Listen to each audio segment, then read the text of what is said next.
Selamat Saya mau sore. konsultasi nih, Pak. Anda tidak cocok kerja di air. Bisa dibilang kalau pakai ilmu cocok logi ya. Oke. Ini itu impian anak kecil yang dibuat jadi nyata oleh yang punya semesta. Aku coba kerja jadi kuli, beli gitar, ngamen ke Jogja. Aku tuh ke Jogja mau ngamen, berlaga anak pang, kok malah dibayarin gitu. Iya, iya. Dan nggak tahu kenapa, entah ini pengalaman spiritual atau kebetulan atau cocok logiku aja. Dalam demam tinggi itu tiba-tiba kepikiran kata Bali.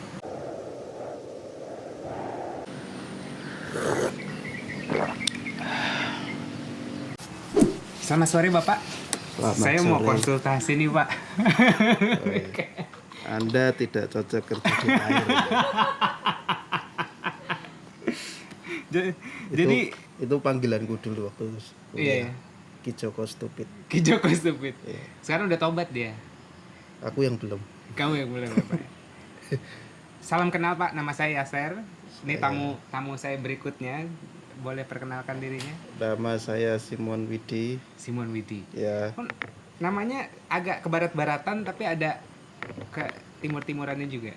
ibu saya seneng sama Alkitab. Oh, oke. Ini seru nih. Terus. Makanya namanya Simon. Dari salah satu murid Yesus, Simon Petrus. Oh, oke. Widinya Jawa. Jawa. Oh. Kalau di Google itu, Simon itu artinya ilmu pengetahuan. Oh. Widi atau Widianto itu artinya ilmu pengetahuan juga. Jadi kebanyakan ilmu Ya, pengetahuan. overkill gitu. Enaknya ngomong sama orang Jogja gini. Filosofinya banyak. Filosofinya tuh Enggak. itu kota apa daerah dengan penuh filosofi. Biar kelihatan keren aja sih. Oh gitu ya. Nah, biasa orang Jogja mah di sini mah survive aja gak sih? Orang kreatif gitu. Nyampe sini gimana nyampe sini? Kok bisa nyampe sini? Udah berapa lama di sini? 2 tahun. Akhir 2018. Tapi udah sukses loh. Rokoknya aja udah 2 loh.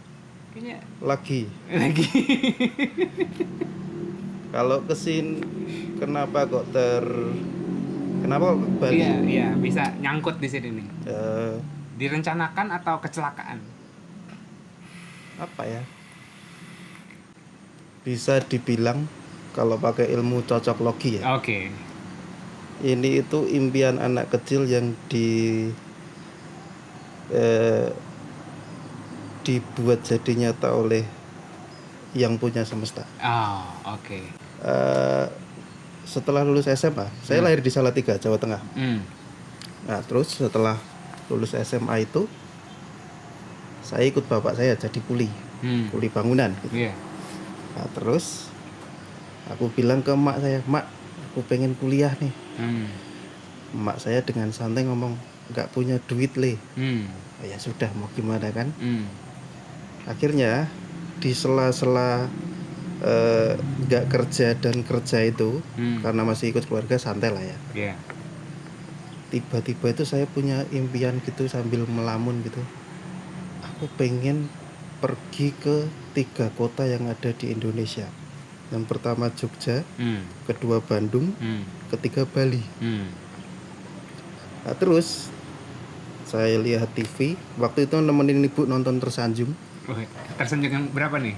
Sampai 12 soalnya. Masih Novia Kolopaking lah, aku lupa ya. Iya, awal-awal. Iya dong. Oke.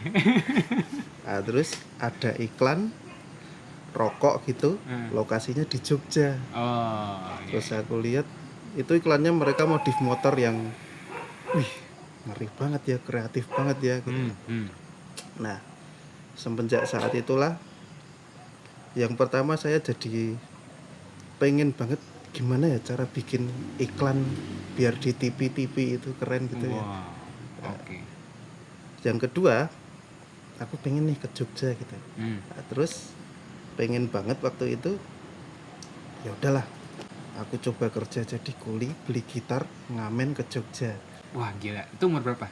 Lulus SMA. Lulus SMA. Terus cobalah, katakanlah ngamen gitu, naik bis terus tidur di Malioboro gitu. So, impianku nggak mulu-mulu gitu, 3 bulan aja tuh. Yeah. Pokoknya pengen ngerasain gitu. Pengen, kayaknya Salatiga ini kurang bisa memfasilitasiku. Oke. Aku pengen sesuatu yang lebih gitu. Oke. Dan kayaknya Jogja itu jawabannya. Padahal aku ke impian itu pengen 3 bulan ke Jogja. Nah, anehnya sebelum aku melaksanakan ideku itu, dari gereja aku ditawari, Mon, ini ada pelatihan untuk yang lulus SMA di Jogja 3 bulan. Ibaratnya itu, Iya. aku tuh ke Jogja mau ngamen, berlaga anak pang, kok malah dibayarin gitu. Iya. Nah terus lah aku ke Jogja lah itu 3 bulan persis, sesuai yang kayak ideku itu. Tapi itu aku juga kaget kenapa kok tiba-tiba dapat tawaran itu. Padahal aku nggak cerita ke siapa-siapa. Nah, dari 3 bulan di Jogja itu akhirnya lah kenalan beberapa orang di Jogja gitu. 3 bulan selesai, balik ke Salatiga. Aku kerja jadi tukang dorong gerobak pedagang kaki lima. Oke. Dibayar 10.000 per hari. Karena pulsa 5.000 unlimited zaman dulu. SMS. Terus di sela-sela aku dorong gerobak sama bangun tenda itu, dapatlah aku SMS waktu itu, Mon mau kuliah enggak gitu. Di Jogja gitu. Tak jawab singkat lah, mau. Oh ya udah, kamu datang ke Jogja tanggal segini. Dari siapa? Dari kolega? Teman-teman yang 3 bulan di Jogja itu. Oke. Akhirnya punya kenalan orang-orang Jogja gitu lah ya. Oh, iya. Mereka nawarin, ini ada informasi beasiswa, tapi kamu harus ikut tes di salah satu universitas di Jogja gitu. Oke lah, dengan gaji yang 10.000 tadi aku berangkat ke Jogja. Waktu itu naik Pramex. Apa itu? Kereta dari Solo ke Jogja, bolak-balik. Harganya Rp8.000. Pramex, Prambanan Express. Semacam komuter gitu. Iya. Nah, terus ikutlah aku tes. Dari aku lupa berapa. Aku insecure. Iya. Oke. Dari berapa? Dari berapa ratus orang itu aku lupa. Ikut tes. Iya. Ya pokoknya yang diterima cuman 100 orang. Oke. Termasuk dirimu. Nah, itu yang ngasih beasiswa adiknya salah satu pejabat populer. Oke. Nah, aku ikut tes tuh. Kok tesnya mengerikan ya? Apa kayak matematika gitu-gitu? Semuanya. Iya. Kayak all around semua. Karena itu kan. Tapi kan namanya udah Simon Widi. Makanya knowledge gitu. Anehnya, aku keterima. Oke. Aneh itu bagiku, cukup aneh. Ini kayaknya ada orang dalam ini yang masukin aku atau gimana, atau nggak tahu lah. Atau memang akunya lulus beneran, aku nggak tahu. Tapi long story short, aku masuk kuliah itu yang seharusnya bayar 15 juta. Aku cuman bayar 45.000 untuk bikin kartu mahasiswa doang. Wow. Terus aku pulang ke Salatiga, Mak, aku kuliah tapi di Jogja. Wih, siapa yang bayar? Beasiswa. Wih, bangga banget itu ibu pasti. Emak aku nggak tahu beasiswa itu apa gitu. Tapi dibayarin lah gitu. Ya, terus akhirnya ya semenjak saat itu aku pindah ke Jogja. Itu kayak ya balik ke tadi, aku punya impian untuk pergi ke 3 kota yang aku sebutin tadi, Bandung, Bali, Jogja. Kok tiba-tiba aku kayak dikasih jalan ke Jogja gitu. Dan di Jogja bisa dibilang aku mengalami banyak hal, termasuk di masa-masa quarter life crisis, masa-masa dimana umur 20-an kedua orang tua aku meninggal. Di saat itu ibaratnya umur-umur dimana kita butuh banget sosok, lagi ini banget ya, rentan banget, butuh sosok orang tua, karena kita kenal dunia luar. Yang kedua adalah banyak banget pengetahuan yang ternyata aku belum tahu, dan aku dapetin dan aku dapetin itu semua di Jogja. Ibaratnya aku masuk sekolah, masuk di kuliah jurusan komputer, tapi aku nggak punya komputer. Anehnya malah teman-temanku minjemin laptop biar aku ngerjain tugas. Itu semacam, entah itu aku disupport oleh yang punya semesta, atau memang aku ini beruntung, aku nggak tahu. Oke, ini aku mau ngulik sedikit perihal kayak masalah vision dan tiba-tiba kok universe kayaknya align banget nih sama hidup gue. Dirimu waktu itu secara sadar atau kayak pas sadar gak sih bahwa ini akibatnya, maksudnya gini, kenapa bisa begitu, tahu gak? Kayaknya ya udahlah gue pasrah aja, kalau gue pasrah kayaknya bakal flowing aja hidup gue, atau bisa dibilang kalau aku bilang pasrah itu terlalu klise. Tapi kalau pengen dibikin satu statement sederhana gitu, aku menjalani hidupku tanpa ekspektasi, pasrah, tetapi tetap punya backup plan. Bukan berarti pasrah beneran loss. Iya. Pasrah sih pasrah, going with the flow. Tapi punya backup plan. Seandainya kepasrahanku ini terlalu pasrah yang makin negatif gitu. Iya. Dan ya itu, kalau misal balik ke Jogja lagi, akhirnya di Jogja itu aku mempelajari banyak sekali hal yang akhirnya membentuk karakterku sendiri sampai sekarang. Karena yang aku pelajarin bukan cuman soal akademis doang. Gimana caranya satu anak terakhir, orang tuanya udah nggak ada semua, hidup di kota lain yang ibaratnya kalau aku nggak kerja, aku nggak survive. Nah, dari situ akhirnya aku harus milih, aku kuliah atau kerja. Akhirnya aku pilih kerja, karena aku merasa kayaknya aku udah cukup kuliah. Karena saat itu levelku adalah aku bantuin teman-teman bikin tugas skripsi, bukan tugas lagi. Skripsi. Sedangkan aku nggak pernah skripsi. Iya. Aku bukan dropout, tapi keluar. Iya, mengeluarkan diri sendiri lah. Merasa udah next time aja lah. Ntar aja diselesain kuliahnya gitu. Nah, terus aku kerja tuh di Jogja di bidang video dan film. Itu juga salah satu impian anak kecil yang disupport oleh yang punya semesta ini. Iya. Waktu kecil aku pengen tahu cara bikin iklan. Iya. Kok ternyata di Jogja malah terjerumus di dunia itu juga gitu lah. Nah, terus kenapa kok sampai ke Bali? Itu mungkin aku umur 27 atau 28 gitu ya, aku lupa. Aku sakit cukup berat yang ada di leher ini. Ya, terus sakitnya sih cuman kayak gini, tapi ngaruhnya ke psikologi. Depresinya cukup berat. Di saat aku sakit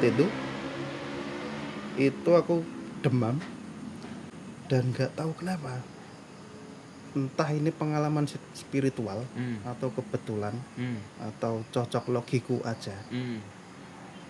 Dalam demam tinggi itu tiba-tiba kepikiran kata Bali. Dan saat itu memang aku dalam kondisi memang kayaknya aku udah cukup di Jogja.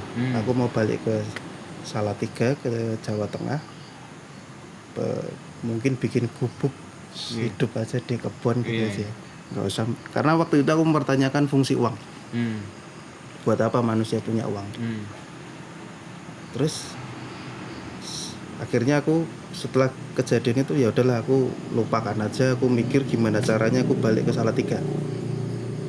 Waktu mau balik ke Salatiga, ada WhatsApp masuk, Mon ke Bali syuting, ada festival literasi dan puisi di Singaraja 2 minggu. Serius? Iya. Ya udahlah, aku ke Bali 2 minggu. Ke Bali 2 minggu, bawa komputer, bawa baju 2 minggu. Syuting di Singaraja, selesai, terima uang, pulang nih ke Jawa. Baru mau balik, Mon ke Ubud. Ada grup band Navikula pulang tur dari Eropa, butuh dieditin videonya. Oh ya sudah, ke Ubud. 2 minggu selesai, dapat duit. Pulang nih. Mau pulang nih. Mon, ini ada film dokumenter tentang sampah plastik, butuh asisten editor. Aduh, berapa lama ya? 6 bulan. Aduh, 6 bulan. Gajinya segini. Ya sudahlah, aku cari kos. Tuh, ini lagi cerita apa lagi pamer dia? Bete ya. Ya, apa ya? Ya kayak gitu. Iya. Aku pengen pulang, Iya. tapi kayak selalu aja ada sesuatu. Bahkan di saat itu aku mau balik, Mon, ini ada syuting film panjang juga, kamu bantuin ngedit juga.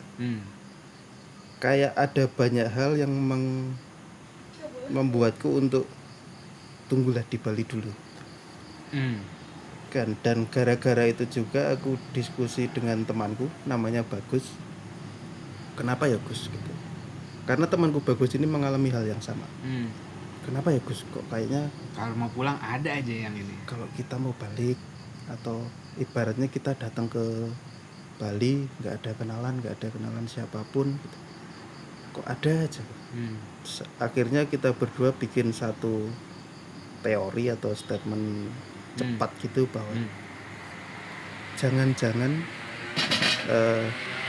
siapapun boleh datang ke Bali, tetapi Bali menerima kamu atau enggak. Ya jangan-jangan Bali menerima kita atau memang rezekinya kita aja di sini. Dan aku sama Bagus itu kayak jangan-jangan memang kita diterima ya, atau nggak tahu lah Man, kita jalanin aja dulu. Sampai 2 tahun di sini gitu. Dan itu beneran sesuatu yang impianku waktu kecil tiba-tiba kayak dikasih jalan oleh siapa aku nggak tahu. Ya yang belum kesampaian Bandung aja sih. Iya.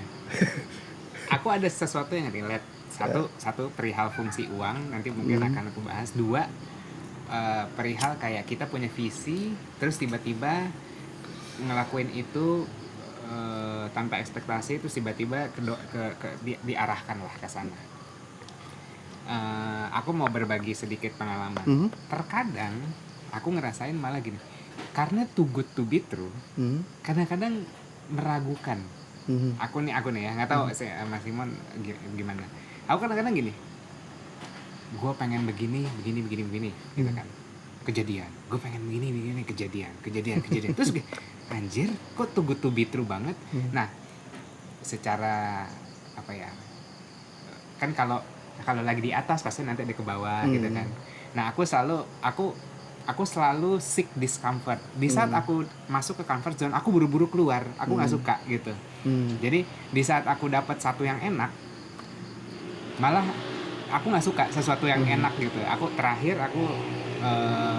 ngantor di salah satu startup paling valuable di seluruh dunia. Orang tuh kalau ngeliat aku kayak, ya udah sih lo ongkang kaki aja sih, udah nerima gaji. Kayak, enggak gitu. Kayak terjerat gitu. Terus gue kayaknya mau kesini deh gitu. Aku juga ke Bali itu mau ngabisin tabungan Mas. Aku mau ngabisin tabungan. Aku punya duit sekian juta. Oke, gue 6 bulan di Bali, bodo amat, gue nggak tahu mau ngapain. Enjoy life. Tiba-tiba malah gue ada resort, tolong dipegang dong gitu, jadi konsultan gue. Oke, gitu kan. Ya boleh lah gitu. Nah terus ya gitu, kayak biasanya terus muncul lah pikiran-pikiran yang aneh kayak ini too good to be true. Biasanya kalau ada something yang kita dapat, gue pasti kita mengorbankan sesuatu. Pernah kepikiran kayak gitu gak? Ada yang kita korbankan? Jelas. Dan aku pun tahu apa yang aku korbankan. Tapi aku lebih seneng kalau dibilang jangan-jangan ini karma. Entah karmaku di masa hidupku sekarang atau karmaku di masa lalu, di kehidupan sebelumnya. Aku salah satu orang yang percaya karma. Jangan-jangan memang dulu leluhurku memang hidup di sini gitu. Dan akhirnya kayak aku pernah ngobrol dengan temanku orang Medan namanya Ibi. Dia bikin satu statement yang aku seneng banget. Dia nggak percaya kebetulan. Terus aku nanya, kenapa nggak percaya kebetulan? Teoriku begini teoriku. Manusia punya DNA dan DNA itu setiap manusia unik. Kayak punya, anggaplah punya nomor atau kode gitu kan atau IP address. Nah, kebetulan itu adalah satu DNA memanggil satu DNA yang lain untuk ibaratnya itu kayak kita dipanggil gitu ya, gitu kan ya? Ada pepatah di mana burung yang mempunyai bulu yang sama akan berkumpul jadi satu tempat gitu.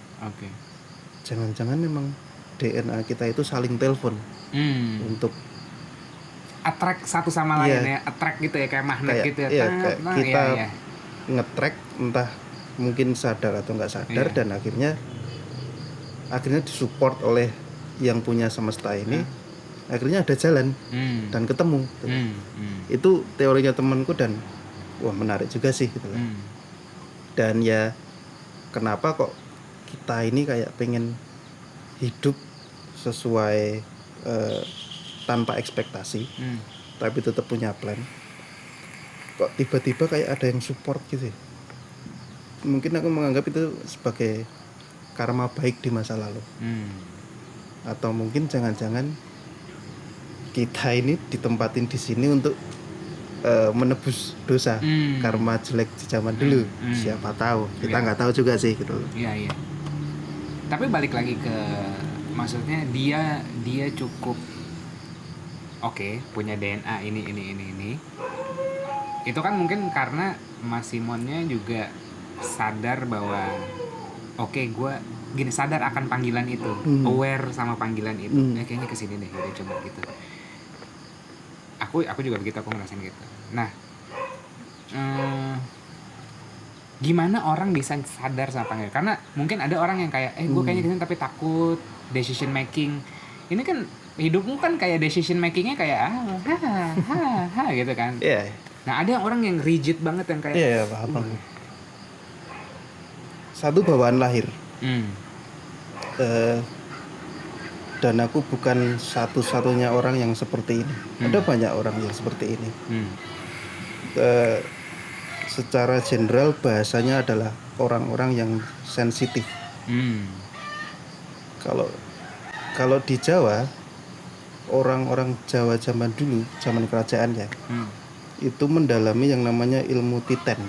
Ilmu titen itu adalah gimana caranya kita mampu untuk sensitif terhadap panggilan-panggilan atau suara-suara di dalam gitu. Bukan hanya itu, yang terlihat, yang ada di sekitar kita, ataupun yang nggak terlihat. Bahasa ininya consciousness kali ya. Iya. Bahasa kerennya itu. Dan mungkin memang bawaan lahirnya memang udah kayak sensitif ya. Jadi secara nggak sadar pun mampu untuk entah memprediksi atau mungkin nekat, tapi sebenarnya tahu kalau bakal kejadian kayak gini. Iya. Makanya ketika tadi kamu nanya pasrah, nggak tahu juga. Karena selalu punya backup plan. Iya. Anggapannya kalau di sungai itu ngikutin, atau di laut ngikutin arus, tapi punya layar juga buat kiri kanan. Punya layar yang bisa digerakin. Iya. Itu kalau di filosofi Cina namanya Wu Wei. Apa ya? Wu Wei itu not forcing. Not forcing. Jadi kayak seni berlayar bukan seni mendayung. Kalau mendayung kan gitu kan effort. Nah, ini berlayar. ya sih. Itu juga salah satu ilmu yang bukan ilmu ya. Salah satu pengetahuan yang akhirnya aku pertajam dengan teman-teman waktu di Jogja. Di umur kuliah 20-an gitu, kita nongkrong di satu kontrakan berdelapan atau 12 orang, aku lupa, sambil minum tua waktu itu. Kita bahas yang pertama fungsi agama di masyarakat, kita bahas keeksistensian Tuhan, lalu kita membahas tentang politik dan hidup. Intinya di masa-masa itu kita belajar untuk menjadi orang yang kritis terhadap banyak hal, bukannya untuk menjadi orang yang apatis ya. Tapi kritis itu penting supaya kita punya statement gitu loh untuk hidup, Punya value, punya prinsip. ya. Ya. Dan oke, kritis itu kan, nah ini lucu nih. Kritis itu kan lebih lekat dengan intelektualitas, intelek. Nah, aku pernah bikin satu postingan perbedaan intelektual dan spiritual. Nah, sebenarnya mereka tuh kayak koin. Jadi intelektual itu memang sifat alaminya adalah untuk memisahkan, untuk mendissect. Jadi kayak orang makin pintar, makin bisa ngebedain sesuatu. Oh ini tembaganya bukan tembaga ini, misalnya gitu. Oh ini kopi yang gitu. Itu kan berarti kan intelektual. Jadi dia bisa membelah sesuatu, membelah untuk memisahkan. Kalau spiritual itu menyatukan. Contohnya, kalau intelektual lo tahu hitam dan putih. Kalau spiritual nggak ada hitam, nggak ada putih, gitu, kayak gitu. Gimana nyimbangin gitu? Yang pertama rasional. Kenapa kita tetap belajar untuk kritis, bahwa supaya kita tetap rasional aja sih. Mungkin secara nggak sengaja aku juga kayak cukup enjoy dengan pengetahuan spiritual yang berkembang. Tetapi di satu sisi aku juga harus berpikir bahwa aku ini manusia, makhluk 3 dimensi yang hidup di dimensi ketiga. Yang artinya aku butuh duit untuk hidup di sini. Rasional aja. Material ya. Rasional. Fisik, ya. Kalau di Bali nyebutnya skala niskala. Skala terlihat, niskala nggak terlihat. Oke. Gimana caranya terbalance? Aku nggak tahu karena aku nggak sekolah di bidang ini. Nggak tahu. Ikut sertifikasi syamanik gitu ya. Oh iya. Kalau ada aku mau workshop tuh. Workshop ya. Workshop santet kalau boleh. Tetapi memang bolehlah aku punya kehidupan spiritualku sendiri, di mana untuk kebutuhan rohaniku. Tapi aku juga harus kritis bahwa nggak selamanya dengan spiritualisme itu aku mampu untuk membayar listrik. Iya. Setuju. Spirit, ya betul. Ini jadi dalam nih obrolan nih. bisa sampai subuh nih. Terus oke. Kayak tadi itu kan perlu dilatih tuh, kayak sense atau behavior kita untuk ngikutin panggilan. Itu alami atau bisa dilatih? Aku percaya itu bisa dilatih. Aku beruntung karena itu bawaan lahir atau mungkin keturunan. Kakekku terkenal mempelajari banyak ilmu kejawen. Yang paling seru adalah pernah ada yang cerita bahwa kakekku ini pernah jadi 2. Serius, Kage Bunshin no Jutsu gitu, kayak Naruto gitu. Yang satu di rumah sama istrinya, sama nenekku, yang satu lagi pergi ke kampung lain. Oke. Itu kalau di Ubud disebutnya Yogi. bukan. Oh. Ini kalau di Jawa disebutnya Raga Sukma. Kalau Astral di Ubud Projector. Astral Projection. Jadi spirit kita pergi. Iya. Mungkin itu diturunin ke salah satu cucunya ya, mungkin, atau mungkin ke banyak.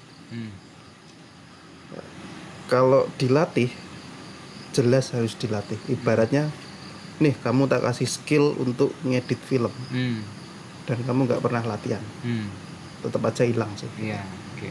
Nah kalau gimana ya, kalau secara keturunan aku nggak ada itu, Iya. secara lahir aku juga nggak punya kepekaan juga. Yes.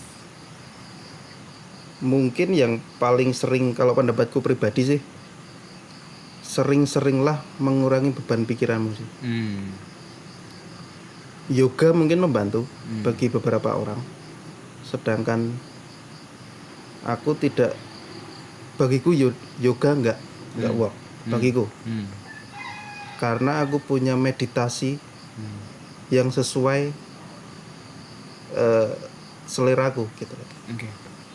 Aku berusaha untuk melihat sesuatu dari banyak perspektif, dan itu balik lagi, aku sangat beruntung di Jogja. Aku dikasih kayak pengetahuan tentang, coba kamu lihat, katakanlah ini kopi, Dilihat dari segala sisi.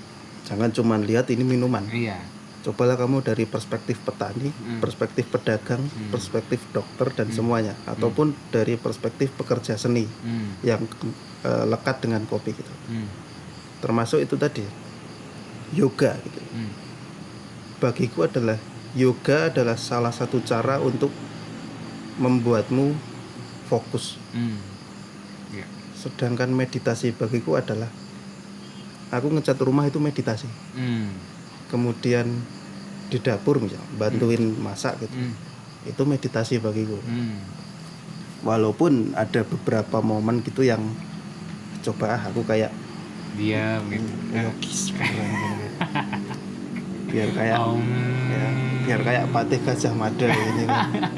Ataupun Kebo Iwo lagi meditasi gitu kan. Dan ternyata memang kayak posisi seperti ini tuh beda aja sih feel-nya. Ya akhirnya ya konsepnya sama. Ini tentang supaya kita mampu merasakan yang di sekitar kita, dan untuk fokus aja. Ada temanku yang nyoba yoga dengan posisi seperti ini, hasilnya sama aja sih. Dia tetap apa ya, kalau aku nggak tahu, mungkin secara mata spiritual atau mata manusia gitu, kadang kita bisa tahu orang ini energinya asik atau enggak. Sekalipun kamu yoga 24 jam full, vibe-nya tapi enggak, kalau itu enggak work bagimu, vibe-mu jadi tuh turbulence gitu ya, di kayak enggak. Yang terjadi malah chaos sih. Iya. Makin banyak perdebatan. Jadi any form of activity yang bikin fokus sebenarnya itu meditatif. Meditatif state ya. Dan ngedit itu meditasi banget gitu. Iya. Dulu meditasiku cuma meditasi dibayar. Enggak, dulu meditasiku kebetulan aku nggak pakai narkoba karena terlalu mahal juga.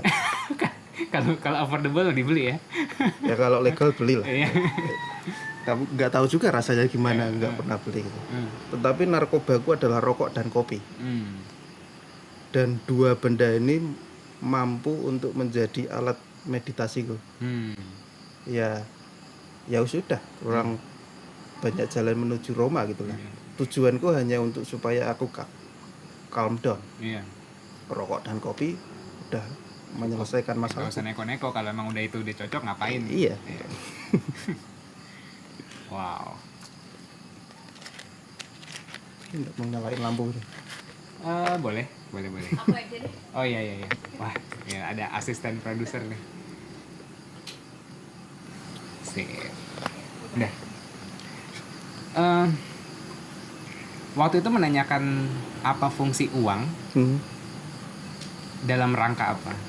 Dalam rangka nggak punya duit. Oke. Waktu itu ibuku meninggal dan aku sangat drop. Bapakku kuli, kadang mampu untuk ngasih uang, kadang lebih seringnya enggak. Dan waktu itu aku di kontrakan di sebuah rumah.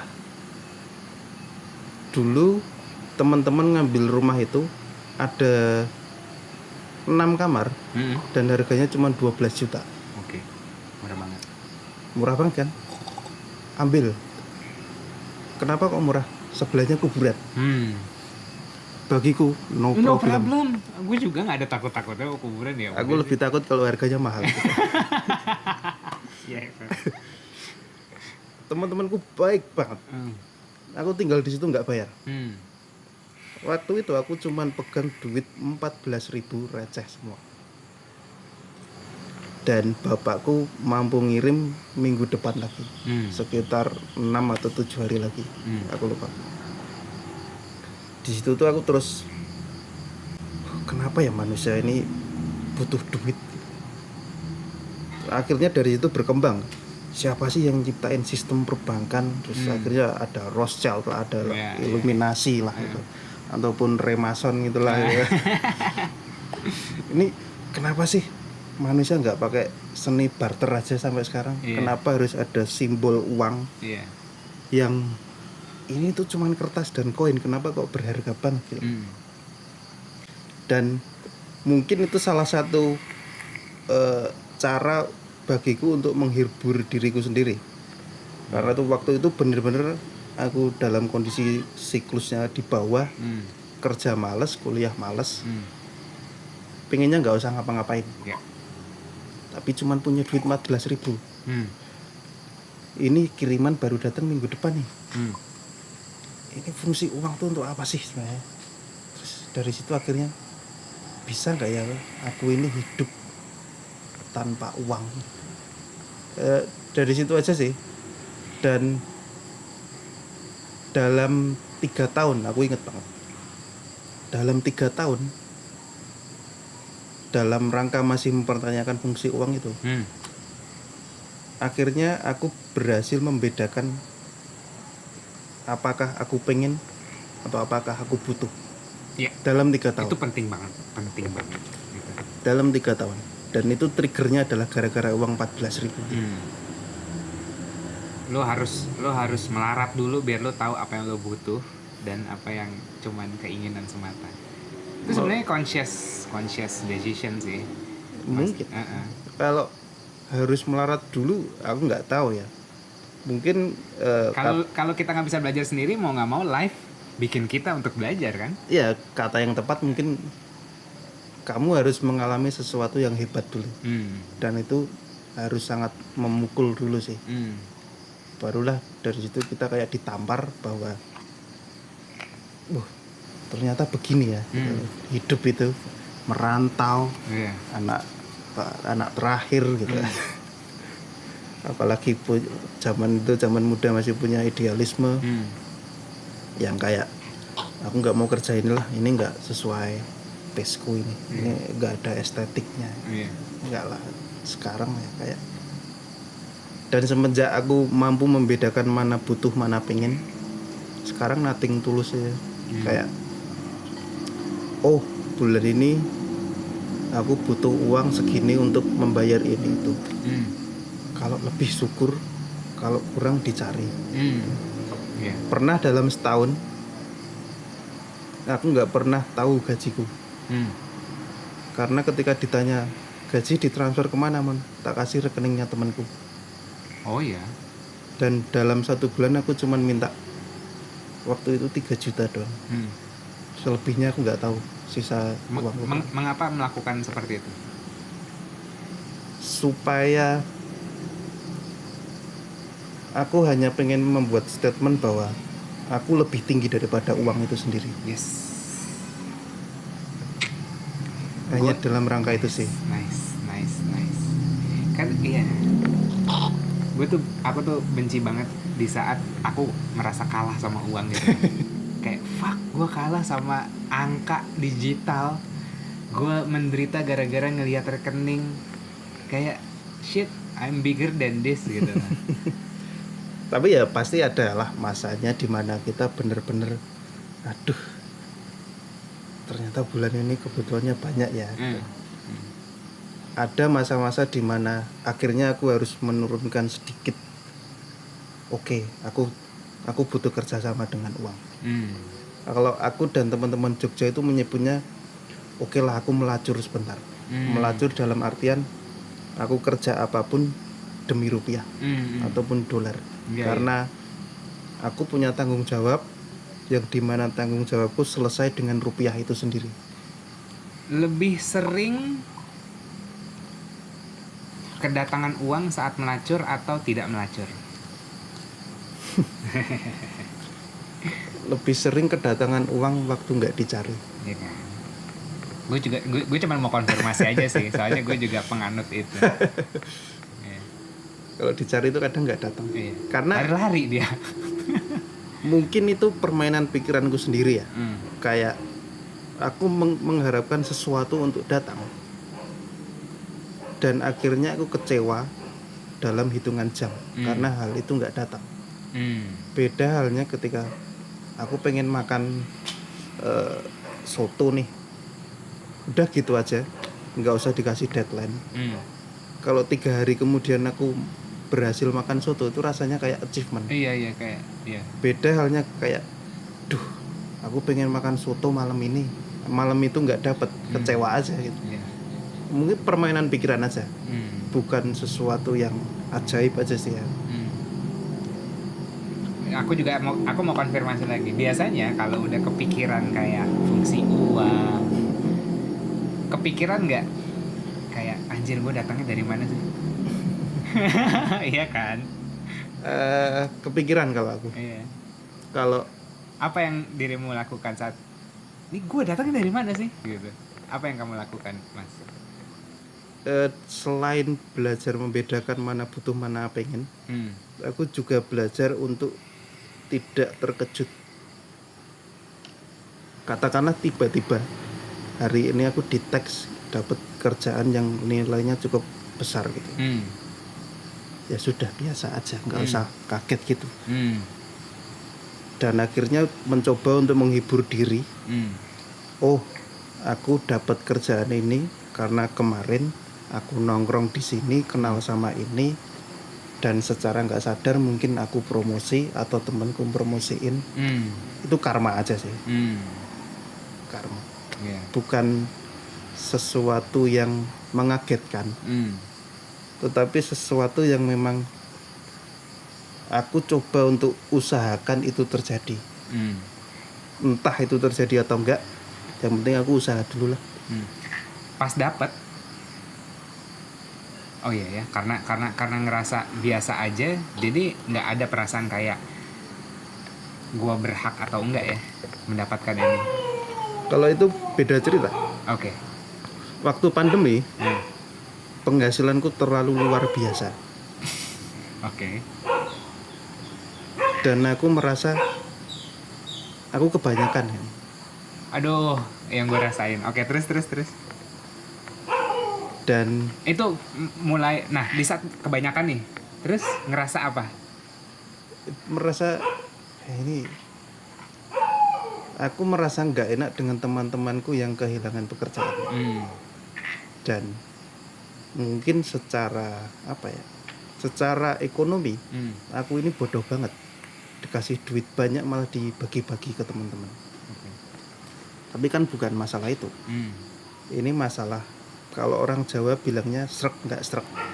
Sesuatu yang tujuanku adalah untuk hidup sesuai estetika yang aku kagumi, atau supaya aku hidup, kalau bahasa generalnya adalah supaya hidupku bahagia.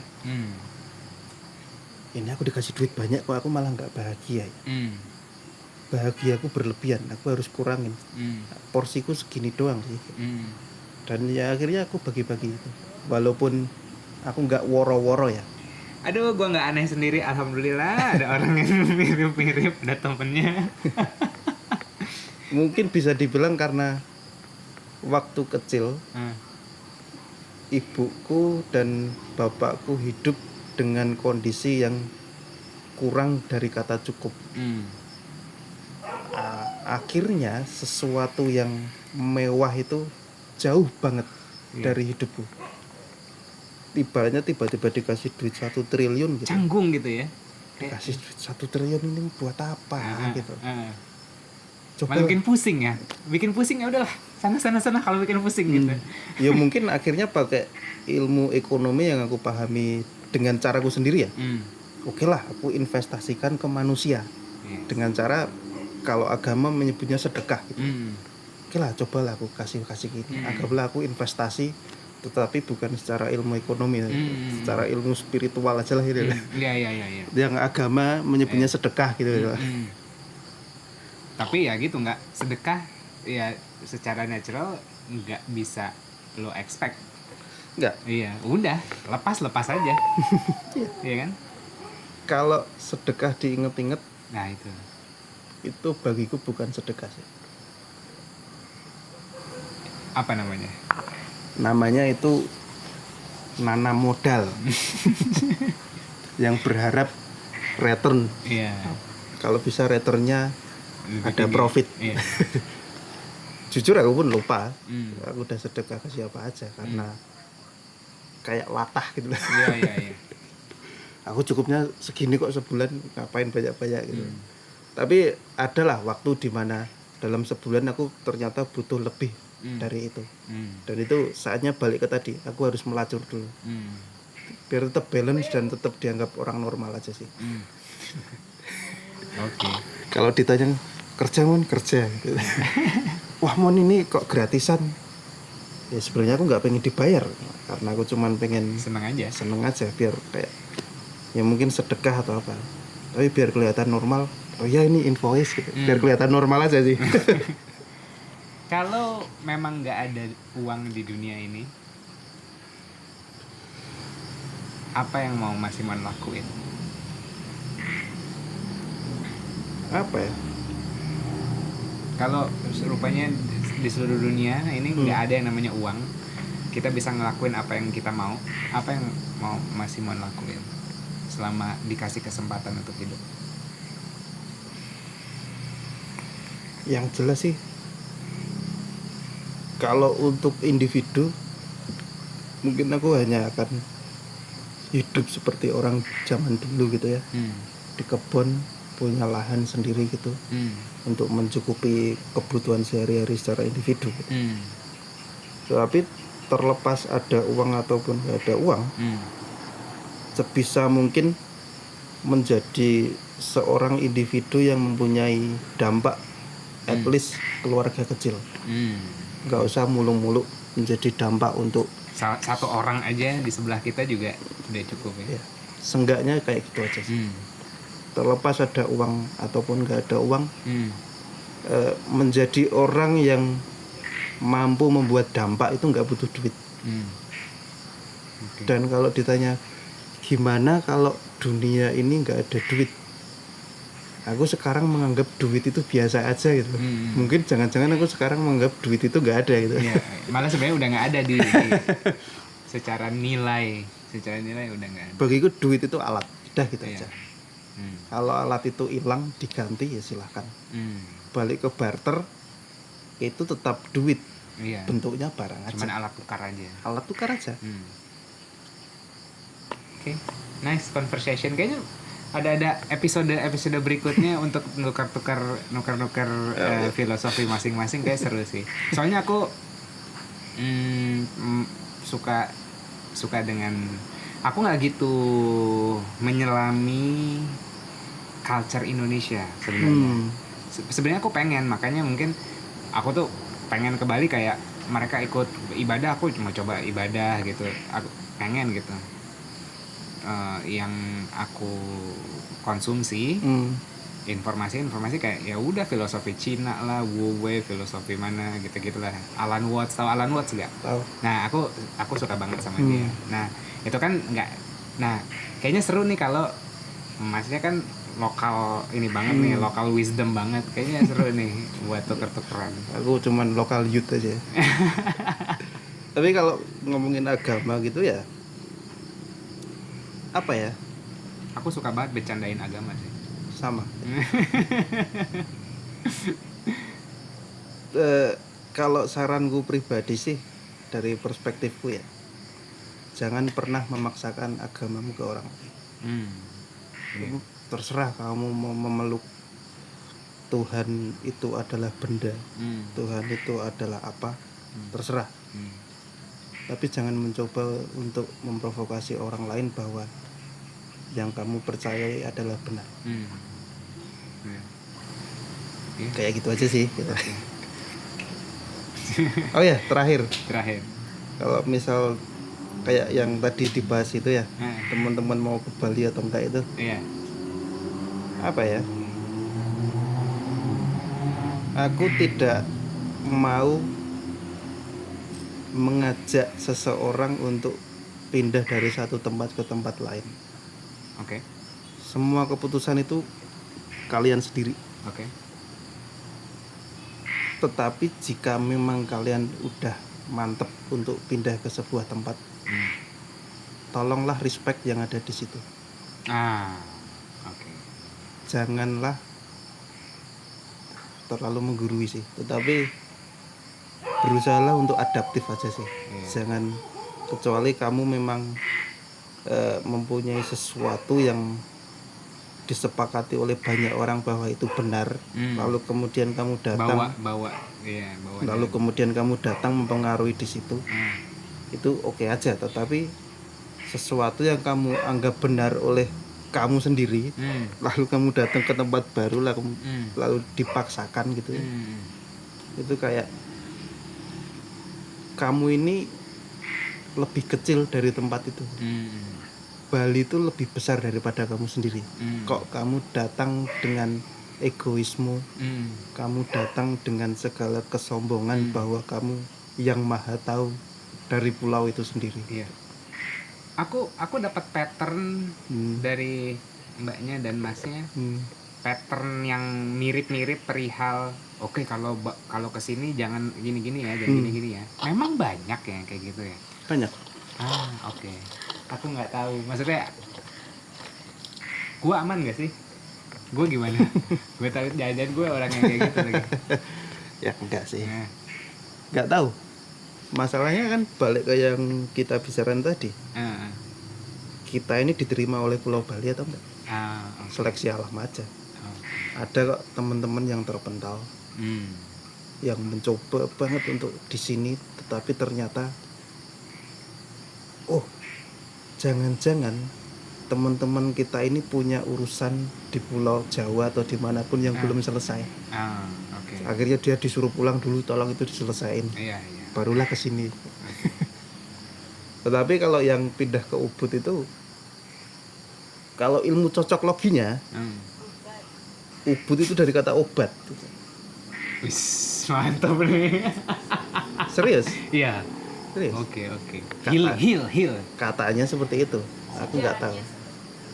Aku bukan orang Bali, aku bukan orang Ubud, jadi aku nggak punya konkret ilmu. Ya, aku nggak punya. Aku bukan siapa-siapa di sini gitu. Mungkin bisa nanya ke orang Ubud asli gitu. Tetapi katanya memang artinya obat. Bukan katanya itu kan udah dari yang si dinas pariwisata dianya. Ya. Oh gitu. Dari statement dari governmentnya juga memang artinya ya, emang kalau kayak. Iya, dongengnya sih dulu ada seorang raja, siapa aku lupa namanya. Itu sakit terus dapat vision, suruh bersemedi mandi di sungai Campuhan. Campuhan itu kan artinya dua sungai yang bertemu. Bercampur, Campuhan. Lalu dia sembuh di situ katanya. Akhirnya jadi ini daerah yang mengobati gitu ya. Atau jangan-jangan lagi deh. Para perantau yang datang ke Ubud adalah orang-orang sakit. Bisa jadi. Makanya banyak drama.